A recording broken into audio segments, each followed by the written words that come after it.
And that really struck me, the whole community, you know, the fallout for a family of somebody that has been attacked.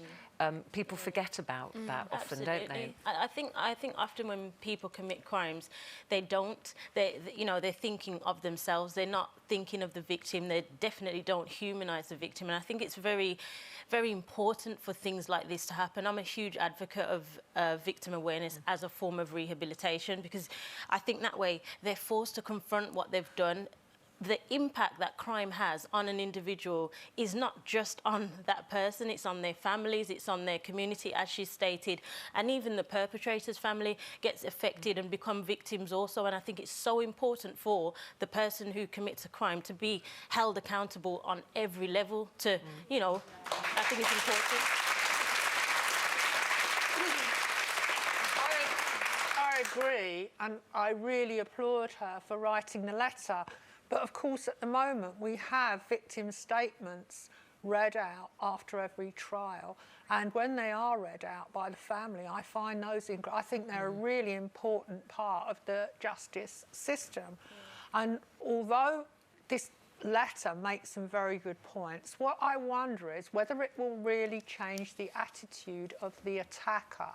And to change the attitude of the attacker, I believe that they have to meet and that they have to have that, painful though it may be. So I believe in restorative justice, and I have met and interviewed people who've met people who've murdered close family members, and I think they're incredibly brave. But if you really want to change antisocial behaviour and horrible, disgusting behaviour like this, it takes that next leap, which is to confront your attacker. But people talk about forgiveness as well, don't they, when they go and see a victim? Jimmy, Mrs. Mum, you know, we were talking about earlier. And this is the thing with this letter that got me. You know, she didn't start, or there's no part of the letter where she's going, I hate you, I hope you rot in hell, I hope you get this, they bring back the death penalty.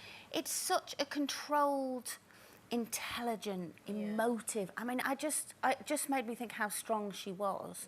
And it's like you said, you know, you read so many of these, you know, people who've had children taken from them, whatever, and they come out and they're so forgiving. And it makes me think of myself, because I just don't think I could be. I really don't think I could be. If someone hurt my children, I don't think I could go, I forgive you. No.